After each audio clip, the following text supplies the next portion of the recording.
What's up, y'all? This is, I decided I got bored.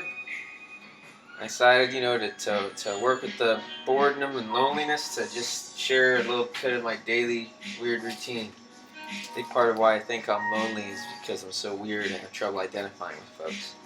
Anyways, making some bachelor chow here. I think I'm gonna call these little segments Eating with Tom. Today,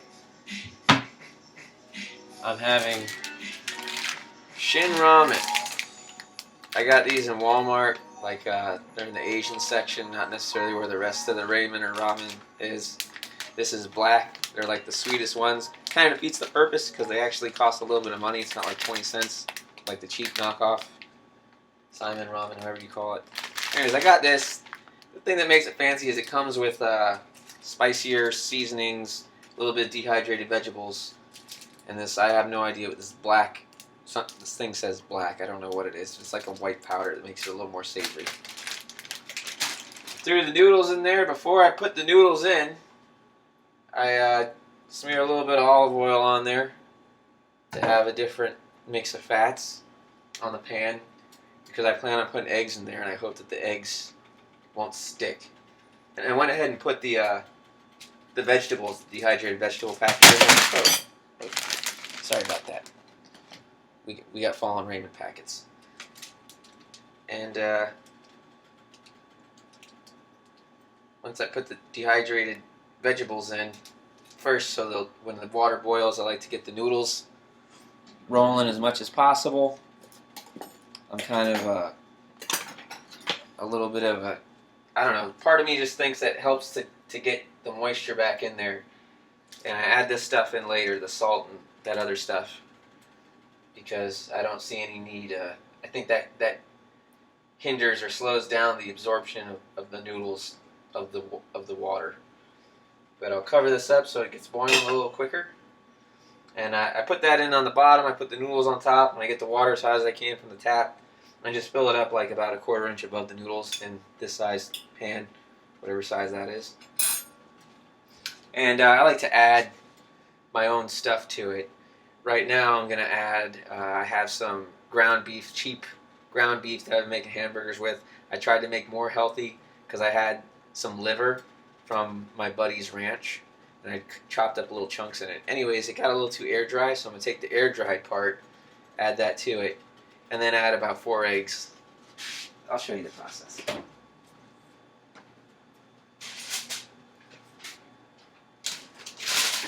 Out the fridge. There's a big meatball. It got a little too air dried on the outside, so I'm going to take that air dried crusty bit, throw it in here and let it get, absorbs, get re-moisturized from the boiling water. And then I'm going to have hamburgers tomorrow. I guess I'll make a video about that. Why not? Just taking off the dry bits, trying to leave as much hamburger meat for 2 good patties tomorrow.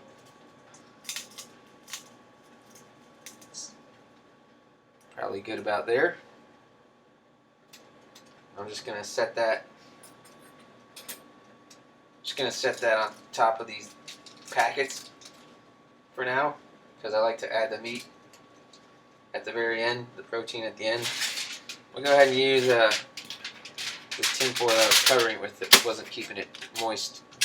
I'm just going to wrap the rest of this because I had a big batch. I bought in bulk hamburger meat. Took half of it, half the liver, chopped it in little chunks, mixed it. And then I froze it, the other half. Thawed it. This is the second half thawed now. Tomorrow I'll turn this into 2 burgers.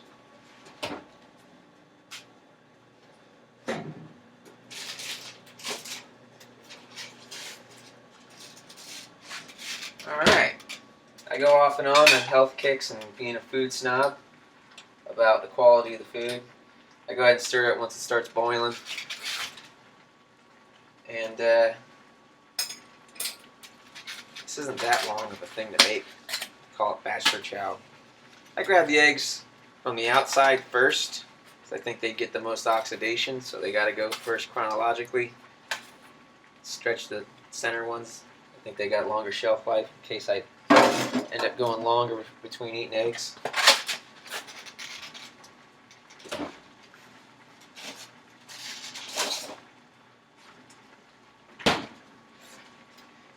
And what I do is I separate the yolks. We'll go ahead and use from the whites because I like the yolks to be runny. And they say health-wise, that's probably what you want to do. Turn this down a touch because the bulk of the nutrition in the egg is in the yolk. That's where vitamin A and some other fat-soluble vitamins are. But heat kind of destroys. There's actually vitamin C, I think, in there too. I don't know, something like that. So there's a reason why we enjoy runny yolks and want the whites cooked, because for me, I have trouble digesting completely raw whites. I've done it like Rocky movies, where you see them drinking the raw eggs, but it gives me indigestion.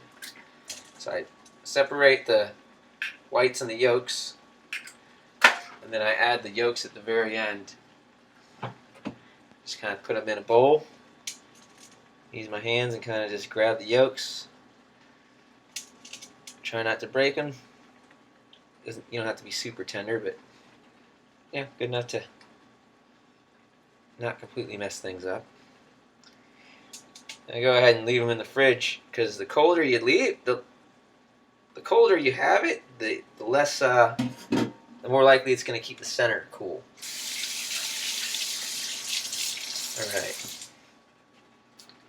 Give my hands a rinse. Turn that on so I see what's going on. Go ahead and mix this again. Put a bunch of water in there, let it reduce. I'm going to go ahead and add, at this point, I'm going to add in the spice packet that they give me, that it comes with. Let's go ahead and throw that in there. Empty it in there. There it goes. The black, whatever the heck is in this thing, it's like some white powder. I don't know what it is, but it's got pictures of garlic and marrow. So I guess it's garlic and bone marrow in powder form.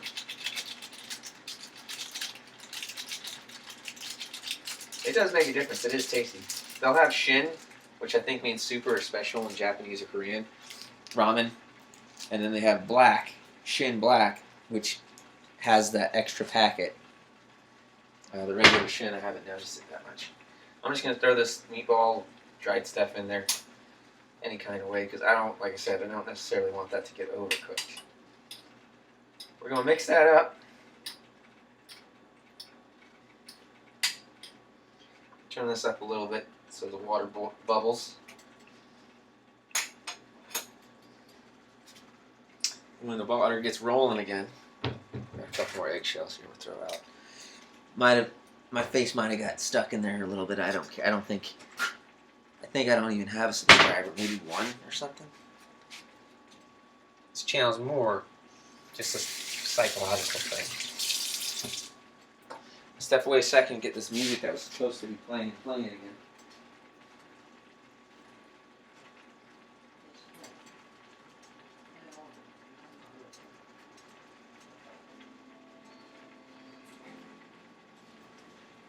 I should get pinged for this. It's supposedly the YouTube audio library channel. Alright, it's boiling again. I'm going to go ahead and add my egg whites. 4 eggs.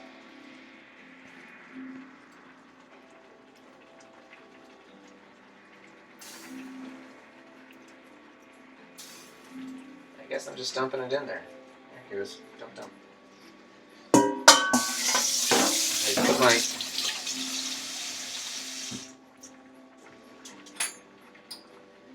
Alright, we're going to mix that.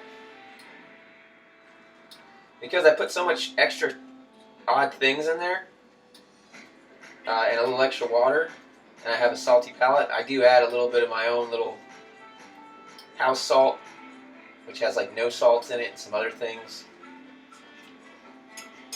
I'm going to go ahead and turn that off and let the ambient heat resonate in there. But I add a little bit of this stuff. It's got like some celery seed in it. Currently, it's always changing. Currently, it's celery seed, turmeric, chili powder, salt and pepper, and a little bit of no salt, which has potassium in it. I just add a little bit in there, you know, half a teaspoon. Just makes me think I'm getting all my vitamins. Potassium mostly.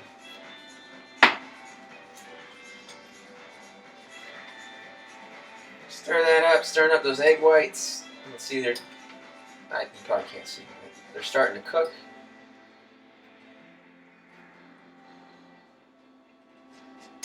And I go through phases of food snobbery. I'm not afraid to get the cheapest commercial crap that they give us, factory farm stuff. Sometimes I like to try a product or two of whatever the hippy dippy marketing strategy is. It says it's organic. And this time I got organic from a place called Nature's Choice. Organic goat butter. But in all honesty, the difference in flavor between goat butter and regular butter is like none. But adding like a teaspoon of butter or so to your ramen really does, in my opinion, if you're a butter fan like me, just makes it savory and smooth and just tasty. You know, for the flavor wise, I can't really taste the difference between the goat butter and this. Goat milk I can. Goat milk it's a little salty when I first started using it, but now I've developed a palate for goat milk and I like it. These aren't like special eggs or anything. These are just regular old, the cheapest eggs you can get in the egg rack. So this isn't a health food meal. This is just a meal to get the day. I'll eat just this amount for the day. Just adding those egg yolks in. I just fold the noodles on top of the yolks. And this it's so dense, the noodles and the water, it retains a lot of its heat for a long time. So just this ambient heat will get the yolks so they're not completely raw. And there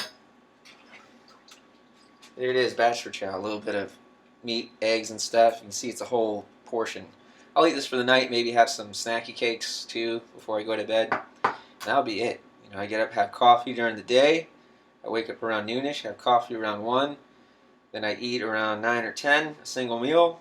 You know, 1 or 2 in the morning, maybe I have another snack. Sometimes I skip it. Depends on how satisfied I am with the meal and how much carbs. This is a little carb heavy. I might end up skipping a snack.